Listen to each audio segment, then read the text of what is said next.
ಇಡೀ ಜಗತ್ತು ಇವತ್ತು ಅಣ್ವಸ್ತ್ರಗಳ ಬಗ್ಗೆ ಮಾತನಾಡ್ತಾ ಇದೆ.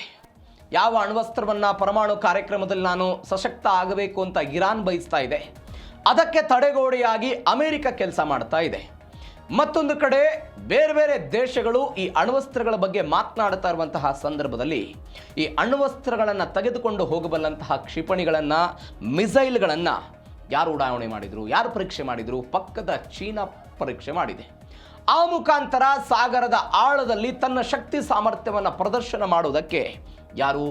ಪಕ್ಕದ ಡ್ರ್ಯಾಗನ್ ರಾಷ್ಟ್ರ ಚೀನಾ ಮುಂದಾಗಿದೆ.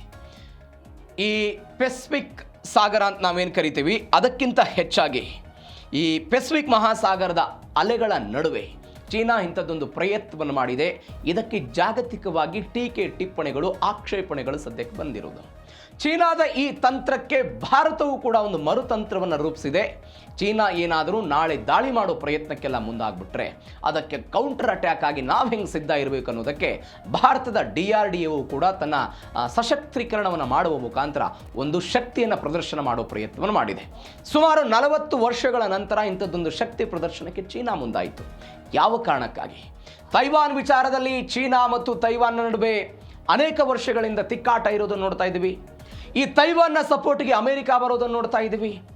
ಈ ಇಂಡೋ ಪೆಸಿಫಿಕ್ ಮಹಾಸಾಗರದಲ್ಲಿ ಚೀನಾದ ಏಕಸ್ವಾಮ್ಯವನ್ನು ತಡಿಬೇಕು ಅನ್ನುವ ಕಾರಣಕ್ಕಾಗಿ ಅಮೆರಿಕ, ಭಾರತ ಸೇರಿದಂತೆ ಬೇರೆ ಬೇರೆ ದೇಶಗಳು ತನ್ನದೇ ಆದಂತಹ ಪಡೆಯನ್ನು ಕಟ್ಟಿಕೊಂಡು ಹೋರಾಟ ಮಾಡ್ತಾ ಇರೋದನ್ನು ನೋಡಿದ್ದೇವೆ. ಇವೆಲ್ಲದರ ನಡುವೆ ಚೀನಾ ಇಂಥದ್ದೊಂದು ಪರೀಕ್ಷೆಯನ್ನು ಮಾಡಿದೆ. ಹಾಗಾದರೆ ಏನಿದು ಪರೀಕ್ಷೆ? ಇದರಿಂದ ಲಾಭ ಏನು? ಜಗತ್ತ್ಯಾಕೆ ಇದರ ಮೇಲೆ ಕಣ್ಣಿಟ್ಟಿದೆ? ಡೀಟೇಲ್ಸ್ ನೋಡ್ತಾ ಹೋಗೋಣ. ಚೀನಾದ ಬ್ರಹ್ಮಾಸ್ತ್ರ ಪರೀಕ್ಷೆ ಆಗಿದೆ. ಪೆಸಿಫಿಕ್ ಸಾಗರದಲ್ಲಿ ಚೀನಾದಿಂದ ಖಂಡಾಂತರ ಕ್ಷಿಪಣಿಯ ಪರೀಕ್ಷೆ ಆಗಿರೋದು. ಒಂದು ಖಂಡಾಂತರ ಕ್ಷಿಪಣಿ ಇದು. ಅಣ್ವಸ್ತ್ರಗಳನ್ನು ತೆಗೆದುಕೊಂಡು ಹೋಗಬಲ್ಲಂತಹ ಬಲಿಷ್ಠ ಕ್ಷಿಪಣಿ. ಇದನ್ನು ಅವರು 40 ವರ್ಷಗಳ ನಂತರ ಇಂಥದ್ದೊಂದು ಪ್ರಯತ್ನ ಮಾಡಿದರು. ಪರಮಾಣು ಸಾಮರ್ಥ್ಯದ ಜಲಾಂತರ್ಗಾಮಿ ನೌಕೆಯಿಂದ ಯಶಸ್ವಿ ಉಡಾವಣೆಯಾಗಿದೆ. ನಕಲಿ ಸಿಡಿತಲೆಯನ್ನು ಹೊತ್ತು ನಿಗದಿತ ಗುರಿಯನ್ನು ಇದೆಲ್ಲ ತಲುಪಿದೆ ಅಂತ ಸದ್ಯಕ್ಕೆ ಬರ್ತಾ ಇರುವಂತಹ ಡೀಟೇಲ್ಸು. ಏನೇನಾಯ್ತಿದು? ಚೀನಾದ ಪೀಪಲ್ಸ್ ಲಿಬರೇಷನ್ ಆರ್ಮಿ ನೇವಿಗೆ ಸೇರಿದಂತಹ ಒಂದು ಪರಮಾಣು ಜಲಾಂತರ್ಗಾಮಿ ನೌಕೆಯಿಂದ ಇದನ್ನೆಲ್ಲ ಉಡಾವಣೆ ಮಾಡಿದರು. ಇದು ಕೇವಲ ತರಬೇತಿಗಾಗಿ ಉಡಾವಣೆ ಮಾಡುವುದಕ್ಕೆ ಒಂದು ಕೃತಕ ಸಿಡಿತಲೆಯನ್ನೆಲ್ಲ ಹೊಂದಿತ್ತು ಅಂತ ಚೀನಾ ಹೇಳಿದೆ. ಪೆಸಿಫಿಕ್ ಮಹಾಸಾಗರದ ನಿಗದಿತ ಸಮುದ್ರ ಪ್ರದೇಶದಲ್ಲಿ ಕ್ಷಿಪಣಿ ನಿಖರವಾಗಿ ಗುರಿಯನ್ನು ತಲುಪಿತು ಅಂತಲೂ ಕೂಡ ಚೀನಾ ಹೇಳ್ತು. ಚೀನಾ ಇದರ ಬಗ್ಗೆ ಒಂದು ಅಧಿಕೃತವಾದಂಥ ಹೆಸರನ್ನೇನು ಬಹಿರಂಗಪಡಿಸಿಲ್ಲ. ಆದರೆ ಅಮೆರಿಕಾದ ಪ್ರಧಾನ ಭೂಭಾಗವನ್ನು ತಲುಪುವಂತಹ ಸಾಮರ್ಥ್ಯ ಹೊಂದಿರುವಂತಹ JL-3 ಕ್ಷಿಪಣಿ ಇರಬಹುದು ಅಂತ ಇದರ ಬಗ್ಗೆ ಒಂದು ಅಂದಾಜು ಮಾಡಲಾಗ್ತಾ ಇದೆ. ಇದೊಂದು ಸಾಮಾನ್ಯ ಪ್ರಕ್ರಿಯೆ, ಮಿಲಿಟರಿ ತರಬೇತಿ. ಯಾವುದೇ ನಿರ್ದಿಷ್ಟ ದೇಶವನ್ನು ನಾವೆಲ್ಲ ಗುರಿಯಾಗಿಸಿಕೊಂಡಿಲ್ಲ ಅಂತ ಅವರೆಲ್ಲ ಚೀನಾ ಹೇಳಿದರು.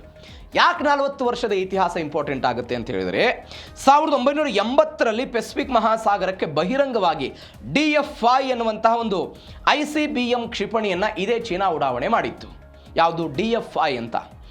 ಅದಾದ ನಂತರ ಸುದೀರ್ಘ 44 ವರ್ಷಗಳಲ್ಲಿ ಈ ತನಕ ಚೀನಾ ಯಾವುದೇ ದೀರ್ಘ ವ್ಯಾಪ್ತಿಯ ಕ್ಷಿಪಣಿಗಳನ್ನು ಈ ತರನಾಗಿ ಮುಕ್ತ ಸಾಗರದಲ್ಲಿ ಉಡಾವಣೆ ಮಾಡಿದ್ದಂತಹ ಉದಾಹರಣೆ ಇರಲಿಲ್ಲ. ಇದಕ್ಕೆ 44 ವರ್ಷಗಳ ನಂತರ ಇದನ್ನು ತೆಗೆದುಕೊಂಡು ಬಂದಿದ್ದಾರೆ. ಈ JL-3 ಮತ್ತು DF-31B ಅನ್ನೋದೇನಿದೆ, ಒಂದು 11,000 ಕಿಲೋಮೀಟರ್ ಅಂತ. ಅದು ನೀವು ಚೀನಾದ ಕರಾವಳಿಯಿಂದ ಅದನ್ನು ನೀವೇನಾದರೂ ಉಡಾವಣೆ ಮಾಡಿಬಿಟ್ರೆ ನೇರವಾಗಿ ಅಮೆರಿಕವನ್ನು ತಲುಪಬಲ್ಲಂತಹ ಶಕ್ತಿ ಸಾಮರ್ಥ್ಯವಿರುವಂತಹ ಕ್ಷಿಪಣಿಗಳಿದು. ಈ ಕ್ಷಿಪಣಿಯ ಕಾರಣಕ್ಕಾಗಿ ಅಮೆರಿಕ ಇದೀಗ ಆತಂಕವನ್ನು ವ್ಯಕ್ತಪಡಿಸಿದೆ. ಅಂತಾರಾಷ್ಟ್ರೀಯ ವಲಯವು ಕೂಡ ಈ ಕಾರಣಕ್ಕಾಗಿ ಅದನ್ನು ವ್ಯಕ್ತಪಡಿಸಿರೋದು. ಇದನ್ನು ನಕಲಿ ಸಿಡಿತಲೆ ಅಂತ ಚೀನಾ ಹೇಳ್ತಾ ಇದ್ರೆ, ಇವತ್ತು ನಕಲಿ ಇರಬಹುದು, ನಾಳೆ ಅಸಲಿ ಆಗಬಹುದು ಎನ್ನುವಂಥ ಆತಂಕ ಅಂತಾರಾಷ್ಟ್ರೀಯ ಸಮುದಾಯದಲ್ಲಿದೆ. ಈ ಕಾರಣಕ್ಕಾಗಿ ಇದರ ಬಗ್ಗೆ ಆಕ್ಷೇಪಗಳು ಸಹಜವಾಗಿರೋದು. ಮತ್ತೊಂದು US ಕಳವಳ, ಜಪಾನ್, ಆಸ್ಟ್ರೇಲಿಯಾ ಕೆಂಡಕಾರಿರೋದು. ನಾವಾಗಲೇ ಹೇಳ್ತಾ ಇದ್ದೆ, ಜಾಗತಿಕವಾಗಿ ಬೇರೆ ಬೇರೆ ದೇಶಗಳು ಈ ವಿಚಾರದ ಬಗ್ಗೆ ಖಂಡಾಂತರ ಕ್ಷಿಪಣಿಯ ಚೀನಾ ಏನು ಇವತ್ತು ಪ್ರಯೋಗ ಮಾಡಿದೆ, ಅದು ನಕಲಿ ಆಗಿರ್ಬೋದು, ಅಸಲಿ ಆಗಿರ್ಬೋದು. ಈ ಕಾರಣಕ್ಕಾಗಿ ಅವರೆಲ್ಲ ಆಕ್ಷೇಪವನ್ನು ಹೊರಹಾಕಿದ್ರು. ಚೀನಾದ ಪಾರದರ್ಶಕ ನೀತಿಗೆ ಅಮೆರಿಕ ವಿದೇಶಾಂಗ ಇಲಾಖೆ ತೀವ್ರ ಆಕ್ಷೇಪವನ್ನು ಹೊರಹಾಕ್ತು. ಹಾಗಾದರೆ ಯಾರೇನೇನೇನು ಹೇಳಿದ್ರಿ ಈ ವಿಚಾರದಲ್ಲಿ? ಜಾಗತಿಕ ವಲಯದಲ್ಲಿ ಆದಂಥ ಬೆಳವಣಿಗೆ. ಅಮೆರಿಕ ಹೇಳಿತು, ಚೀನಾದ ಈ ರಹಸ್ಯ ಮತ್ತು ತ್ವರಿತ ಪರಮಾಣು ಅಸ್ತ್ರಗಳ ಹೆಚ್ಚಳ ಜಾಗತಿಕ ಭದ್ರತೆಗೆ ಆತಂಕಕಾರಿಯಾಗಿದೆ ಅಂತ.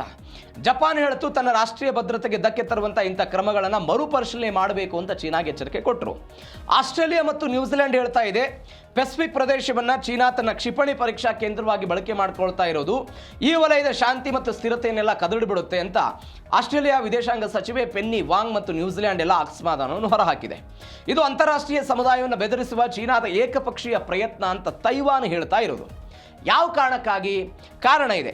ಈ ನಾವು ಭಾರತದ ವಿರುದ್ಧ ನಾವು ಹೋರಾಟ ಮಾಡಬೇಕು ಅಂತ ಭಾರತದ ಸುತ್ತಮುತ್ತಲಿರುವಂಥ ಎಲ್ಲ ದೇಶಗಳಲ್ಲಿ ತನ್ನ ನೆಲೆಯನ್ನು ವಿಸ್ತರಣೆ ಮಾಡುವ ಪ್ರಯತ್ನವನ್ನು ಮಾಡುತ್ತಿದ್ದಿಲ್ಲ. ಅದೇ ರೀತಿಯಾಗಿ ಪೆಸಿಫಿಕ್ ಮಹಾಸಾಗರದಲ್ಲಿರುವಂಥ ಫಿಜಿ, ಸಾಲೋಮನ್ ದ್ವೀಪಗಳು, ಕಿರಿಬಾಟಿ ಅಂತ ಸಣ್ಣ ದ್ವೀಪ ರಾಷ್ಟ್ರಗಳೇನಿದೆ, ಅಲ್ಲಿ ಚೀನಾದ ತನ್ನ ಸೈನ್ಯ ಪ್ರಾಬಲ್ಯವನ್ನು ಮೆರಿಬಹುದು, ಎಲ್ಲ ಪ್ರದೇಶಗಳು ಚೀನಾಕ್ಕೆ ಹೋಗ್ಬೋದು ಎನ್ನುವಂಥ ಒಂದು ಆತಂಕ. ಎರಡನೇದು, ಇಂಡೋ ಪೆಸಿಫಿಕ್ನಲ್ಲಿ ಸೈನಿಕ ಪೈಪೋಟಿ, ಪರಮಾಣು ಅಸ್ತ್ರಗಳ ಸ್ಪರ್ಧೆ ಆಗಬಹುದು ಎನ್ನುವಂತಹ ಲೆಕ್ಕಾಚಾರ ಇದೆ. ಎಲ್ಲಕ್ಕಿಂತ ಹೆಚ್ಚಾಗಿ ತೈವಾನ್ ಬಿಕ್ಕಟ್ಟಿದೆ. 1949ರಲ್ಲಿ ಏನಾಯಿತು, ಚೀನಾದಲ್ಲಿ ಒಂದು ಅಂತರ್ಯುದ್ಧ ಆಯಿತು. ಈ ಚೀನಾದಲ್ಲಿ ಅಂತರ್ಯುದ್ಧ ಆದ ನಂತರ ಕಮ್ಯುನಿಸ್ಟ್ ಪಾರ್ಟಿಯಲ್ಲಿ ಗೆಲುವನ್ನು ಸಾಧಿಸುತ್ತೆ. Communist party, people's republic of China, ಇವರು ಸರ್ಕಾರವನ್ನು ಸ್ಥಾಪನೆ ಮಾಡಿದರು. ಇದರ ಹೊರತಾಗಿ ಅಲ್ಲಿ ರಾಷ್ಟ್ರೀಯತಾವಾದಿ ಆದಂತಹ ಒಂದು ಸರ್ಕಾರ ಯಾವುದು, ತೈವಾನ್ ದ್ವೀಪಕ್ಕೆ ಪಲಾಯನ ಮಾಡಿತು, ರಿಪಬ್ಲಿಕ್ ಆಫ್ ಚೈನಾ ಎನ್ನುವಂಥದ್ದು. ಅವರು ಅಲ್ಲಿ ಅಧಿಕಾರವನ್ನು ನಡೆಸ್ತಾ ಇದ್ದಾರೆ. ಎಲ್ಲಿ? ತೈವಾನ್ನಲ್ಲಿ. ತೈವಾನ್ ಬೇರೆ ದೇಶ ಅಂತ ಯಾವ್ಯಾವ ದೇಶಗಳು ಹೇಳುತ್ತಲ್ಲ, ಅವುಗಳ ವಿರುದ್ಧ ಮಾತನಾಡೋ ಪ್ರಯತ್ನವನ್ನು ಚೀನಾ ಮಾಡುತ್ತೆ. ಚೀನಾ ಏನು ಹೇಳುತ್ತೆ, ತೈವಾನ್ ಒಂದಲ್ಲ ಒಂದು ದಿನ ಅದು ನಮ್ಮದೇ ಪ್ರದೇಶ, ನಾವು ಅಲ್ಲಿ ಸೈನಿಕ ಸಾಮರ್ಥ್ಯವನ್ನೂ ಕೂಡ ಬಳಕೆ ಮಾಡಿಕೊಂಡು ತೈವಾನನ್ನು ನಮ್ಮ ಹತೋಟಿಗೆ ತೆಗೆದುಕೊಳ್ತೀವಿ ಅಂತ ಚೀನಾ 1949ರಿಂದ 2026 ತನಕವೂ ಕೂಡ ಪ್ರಯತ್ನವನ್ನು ಮಾಡ್ತಾ ಬರ್ತಾ ಇದೆ. ಈ ತೈವಾನ್ ದೇಶಕ್ಕೆ ಸಪೋರ್ಟ್ ಆಗಿ ನಿಂತವರು ಯಾರು? ಇದೇ ಅಮೆರಿಕ ಇವತ್ತು ನಿಂತಿದೆ. ಇಂಡೋ ಪೆಸಿಫಿಕ್ ವಲಯದ ಭದ್ರತೆ ಮತ್ತು ನೇರವಾಗಿ ತೈವಾನ್ ದೇಶದ ಆತಂಕಕ್ಕೇನು ಚೈನಾದ ಸೈನಿಕ ಸಾಮರ್ಥ್ಯ ಎಲ್ಲ ಕಡಿವಾಣ ಆಗ್ತಾ ಇದೆಯಲ್ಲ, ಇದನ್ನು ತಡಿಬೇಕು ಅಂತ ಅಮೆರಿಕ ಪ್ರಯತ್ನವನ್ನು ಪಡ್ತಾ ಇದೆ. ಈ ಕಾರಣಕ್ಕಾಗಿ ಇಂಥದ್ದೊಂದು ಕ್ಷಿಪಣಿಯ ಮುಖಾಂತರ ಅಮೆರಿಕವನ್ನು ಟಾರ್ಗೆಟ್ ಮಾಡಿದೆ ಎನ್ನುವಂತಹ ಪ್ರಯತ್ನ ಅಥವಾ ಚರ್ಚೆಗಳು ಸದ್ಯಕ್ಕೆ ಜಾಗತಿಕವಾಗಿ ಆಗ್ತಾ ಇರುವಂತಹ ಬೆಳವಣಿಗೆ. ಮತ್ತೊಂದು, ಚೀನಾ ಪಾಕ್ ಕುತಂತ್ರಕ್ಕೆ ಭಾರತದ ಬ್ರೇಕ್. ಚೀನಾ ಮತ್ತು ಪಾಕಿಸ್ತಾನ ಸೇರಿಕೊಂಡು ಒಂದು ಮೈತ್ರಿ ಮಾಡಿಕೊಂಡು ಭಾರತದ ವಿರುದ್ಧ ದಾಳಿ ಮಾಡೋದಕ್ಕೆಲ್ಲ ಪ್ರಯತ್ನ ಪಡ್ತಿದ್ದಾರೆ ಅಂತೆಲ್ಲ ನಾವೆಲ್ಲ ಹೇಳಿದ್ವಿ. ಇದೀಗ ಹಿಂದೂ ಮಹಾಸಾಗರದಲ್ಲಿ ಚೀನಾ ಮತ್ತು ಪಾಕ್ ನೌಕೆಗಳ ಪತ್ತೆಗೆ ಒಂದು ಮಾಸ್ಟರ್ ಪ್ಲಾನ್ ಮಾಡಿಕೊಂಡಿದೆ ಡಿಆರ್ಡಿಒದಿಂದ underwater fibre optic sensing system ಅಂತ ಅದನ್ನೆಲ್ಲ ಮಾಡಿದ್ದಾರೆ. ಹಿಂದೂ ಮಹಾಸಾಗರ ಮತ್ತು ಗಡಿ ನಿಯಂತ್ರಣ ರೇಖೆಗಳಲ್ಲಿ ಚೀನಾ ಮತ್ತು ಪಾಕಿಸ್ತಾನದ ಜಂಟಿ ಕುತಂತ್ರಗಳು ಅವುಗಳೆಲ್ಲ ಬ್ರೇಕ್ ಹಾಕಬೇಕು ಅನ್ನೋ ಕಾರಣಕ್ಕಾಗಿ ಚೀನಾದ ಪರಮಾಣು ಜಲಂತರ್ಗಾಮಿಗಳು ಮತ್ತು ಪಾಕಿಸ್ತಾನದ ಹಂಗೋರ್ ಕ್ಲಾಸ್ ಸಬ್ಮರೀನ್ಗಳು ಈ ಹಿಂದೂ ಸಾಗರದಲ್ಲಿ ಭಾರತದ ಕರಾವಳಿ ಪ್ರದೇಶದಲ್ಲಿ ರಹಸ್ಯವಾಗೆಲ್ಲ ಹೋಗ್ತಾ ಇತ್ತು. ಈಗ ಡಿಆರ್ಡಿಒ ಏನು ಮಾಡ್ತು, ಅತ್ಯಂತ ಸೂಕ್ಷ್ಮವಾದಂತಹ ಸೆನ್ಸಾರ್ಗಳನ್ನು ಹೊಂದಿರುವಂತಹ ಫೈಬರ್ ಆಪ್ಟಿಕ್ ಸರ್ವೈಲೆನ್ಸ್ ಗ್ರಿಡ್ ಅನ್ನೆಲ್ಲ ನಿರ್ಮಾಣ ಮಾಡ್ತಾ ಇದೆ.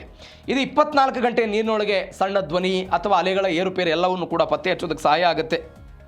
ಮತ್ತೊಂದು ಪ್ರಮುಖವಾಗಿ ಚಿಕ್ಕನ್ ನೆಕ್ ಕಾರಿಡಾರ್ ನಾವೇನು ಕರಿತೀವಿ ಅದನ್ನು ರೈನೋ ನೆಕ್ ಅಂತೆಲ್ಲ ಮಾಡ್ತಿದ್ದಾರೆ. ಈಶಾನ್ಯ ರಾಜ್ಯಗಳನ್ನೆಲ್ಲ ಸಂಪರ್ಕ ಮಾಡುವಂಥ 22 ಕಿಲೋಮೀಟರ್ ಅಗಲ ಇರೋದು ಸಿಲಿಗುರಿ ಕಾರಿಡಾರ್ ಅಂತ ನಾವೇನು ಕರಿತೀವಿ, ಅದರ ಮೇಲೆ ನಿಯಂತ್ರಣ ಇರೋ ಪ್ರಯತ್ನ. ಅದಕ್ಕೇನು ಮಾಡಿದ್ದೀವಿ ನಾವು, ಒಂದು ರೈನೋ ನೆಕ್ ಅಂತ ಒಂದು ಮೆಗಾ ಯೋಜನೆಯನ್ನು ಭಾರತ ಸರ್ಕಾರ ಇದೀಗ ಮಾಡಿದೆ. ಅಲ್ಲಿ ಒಂದು ಸೈನ್ಯ, ಡ್ರೋನ್ ನಿರೋಧಕ ವ್ಯವಸ್ಥೆ, ಕ್ಷಿಪಣಿಗಳನ್ನೆಲ್ಲ ನಿಯೋಜನೆ ಮಾಡುವ ಪ್ರಯತ್ನವನ್ನು ಭಾರತ ಸರ್ಕಾರ ಮಾಡ್ತಾ ಇದೆ.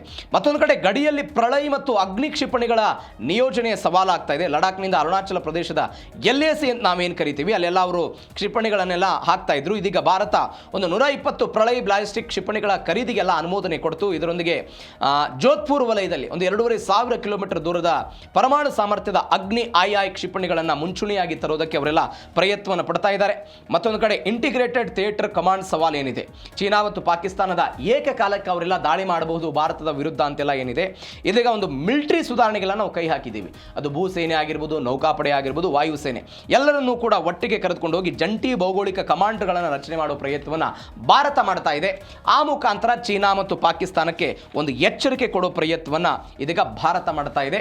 ಅವ್ರು ಹೆಂಗೆ ತಯಾರಿ ಮಾಡ್ಕೊಳ್ತಾ ಇದ್ದಾರೋ ಅದಕ್ಕೆ ತದ್ವಿರುದ್ಧವಾಗಿ ಅವರನ್ನು ಮಣಿಸೋದಕ್ಕೆ ಭಾರತವು ಕೂಡ 3 ವಲಯಗಳಲ್ಲಿ ತನ್ನನ್ನು ತಾನು ಸುಧಾರಣೆ ಮಾಡ್ಕೊಳ್ತಾ ಇರೋದು. ಇದು ಈ ಸುದ್ದಿ. ಮತ್ತೊಂದು ಬೆಳವಣಿಗೆ ಏನು ಅಂತ ಹೇಳಿದ್ರೆ, ಸಮುದ್ರದ ಆಳದ ರಹಸ್ಯ ಕಣ್ಣುಗಳ ಕೆಲಸ ಹೆಂಗೆ ಕೆಲಸ ಆಗುತ್ತೆ. ಸಾಗರದ ಆಳದಲ್ಲಿ ಅತ್ಯಂತ ಸೂಕ್ಷ್ಮ ಸಂವೇದನಾ ಸೆನ್ಸಾರ್ಗಳನ್ನು ಅಳವಡಿಕೆ ಮಾಡ್ಕೊಳ್ತಾರೆ. ಅವರು ಅಲೆಗಳಲ್ಲಿ ಏನಾದರೂ ಚೇಂಜಸ್ಗಳಾಗುತ್ತಾ, ಏನಾದರೂ ಧ್ವನಿ ಬರುತ್ತಾ, ಏನಾದರೂ ಸೌಂಡ್ಗಳು ಏನಾದರೂ ಆಗುತ್ತಾ, ಏನು ಎತ್ತ ಅನ್ನೋದನ್ನು ಎಲ್ಲವನ್ನೂ ಕೂಡ ಇದು ಪತ್ತೆ ಮಾಡುತ್ತೆ. ಫೈಬರ್ ಆಪ್ಟಿಕ್ ಕೇಬಲ್ಗಳ ಮುಖಾಂತರ ಕರಾವಳಿ ಕೇಂದ್ರಕ್ಕೆ ಇದು ನೇರ ಸಂಪರ್ಕವನ್ನು ಹೊಂದಿರುತ್ತೆ. ಕರಾವಳಿ ಪ್ರದೇಶ ಏನಿರುತ್ತೆ ಅಲ್ಲಿಗಿಂದ ಇಲ್ಲಿಗೆ ಸಮುದ್ರದ ಆಳಕ್ಕೆ ನೇರವಾದಂತಹ ಸಂಪರ್ಕ ಇರುತ್ತೆ. ಆ ಸಂಪರ್ಕದ ಮುಖಾಂತರ ಏನಾದರೂ ಶತ್ರುಗಳಿಂದ ಏನಾದರೂ ದಾಳಿ ಆಗುವಂಥ ಭೀತಿಗಳಿರುತ್ತೆ, ಎಲ್ಲವನ್ನು ಕೂಡ ನೋಡ್ತಾರೆ. ಸಬ್ಮರೀನ್ಗಳಿಂದ ಹೊರಬರುವಂಥ ಸಣ್ಣ ಅಲೆಗಳನ್ನು ಕೂಡ ಇವರೆಲ್ಲ ಗುರುತಿಸ್ತಾರೆ. ವೈರಿಗಳ ನಿಖರ ಸ್ಥಾನವನ್ನು ಪತ್ತೆ ಹಚ್ಚಿ ದಾಳಿ ಮಾಡೋದಕ್ಕೆ ಎಲ್ಲ ಸಾಧ್ಯ. ಈ ಕ್ಷಿಪಣಿಗಳ ದಾಳಿಗಳು ಏನಾಗ್ತಾ ಇರುತ್ತೆ, ಅದು ಎಲ್ಲಿಂದ ಬರ್ತಾ ಇದೆ, ಏನು ಗುರಿಯಾಗಿಸಿಕೊಂಡಿದೆ, ಏನು ಎತ್ತ, ಎಲ್ಲವನ್ನು ಕೂಡ ಇವರು ಮಾಡ್ತಾ ಇರೋದು. ಕೊಚ್ಚಿಯ NPOL ಪ್ರಯೋಗಾಲಯದಿಂದ ಒಂದು ಮೆಗಾ ಪ್ರಾಜೆಕ್ಟ್ ಇದಕ್ಕೆ ತಯಾರಾಗಿದೆ. ಆ ಮೆಗಾ ಪ್ರಾಜೆಕ್ಟ್ನ ಮುಖಾಂತರ ಇವೆಲ್ಲವನ್ನು ಕೂಡ ಮಾಡ್ತಾ ಇರೋದು. ನೆವಲ್ ಫಿಸಿಕಲ್ ಆ್ಯಂಡ್ ಓಷಿಯಾನೋಗ್ರಫಿಕ್ ಲ್ಯಾಬೊರೇಟರಿ ಅಂತ ಇದಕ್ಕೊಂದು ಅವರು ಉತ್ತರ ಕೊಟ್ಟಿದ್ದಾರೆ. ಸಮುದ್ರದ ಅತ್ಯಂತ ಆಳ ಪ್ರದೇಶದಲ್ಲಿ ಸೂಕ್ಷ್ಮ ಸಂವೇದನಾ ಸೆನ್ಸಾರ್ಗಳು, ಫೈಬರ್ ಆಪ್ಟಿಕ್ ಕೇಬಲ್ಗಳು, ಶತ್ರುಗಳ ಜಲಂತರ್ಗಾಮಿಗಳು ಇವೆಲ್ಲವೂ ಕೂಡ ಅವುಗಳ ಸಣ್ಣ ಇರುತ್ತೆ. ಅವುಗಳನ್ನು ಪತ್ತೆ ಹಚ್ಚುವುದಕ್ಕೆ ಏನೇನು ಮಾಹಿತಿ ಬೇಕು, ಏನು ಎತ್ತ ಅಂತ ನಾವೆಲ್ಲ ಸಿದ್ಧತೆಯನ್ನು ಮಾಡ್ಕೊಂಡಿದ್ದೀವಿ ಎನ್ನುವಂತಹ ಉತ್ತರವನ್ನು ಈ ಮುಖಾಂತರ ಸಮುದ್ರದ ಆಳದ ರಹಸ್ಯದ ಬಗ್ಗೆ ಒಂದು ಆಲೋಚನೆ ಮಾಡಿಕೊಂಡು ಅದಕ್ಕೊಂದು ಕೆಲಸವನ್ನು ಮಾಡೋದಕ್ಕೆ ಭಾರತವು ಕೂಡ ತನ್ನದೇ ಆದಂತಹ ರೂಪುರೇಷೆಯನ್ನು ಮಾಡಿಕೊಂಡಿರು. ಇದು ಚೀನಾ ಹೆಣೆದಿರುವಂತಹ ತಂತ್ರಕ್ಕೆ ಭಾರತ ಕೊಡ್ತಾ ಇರುವಂತಹ ಪ್ರತಿತಂತ್ರ.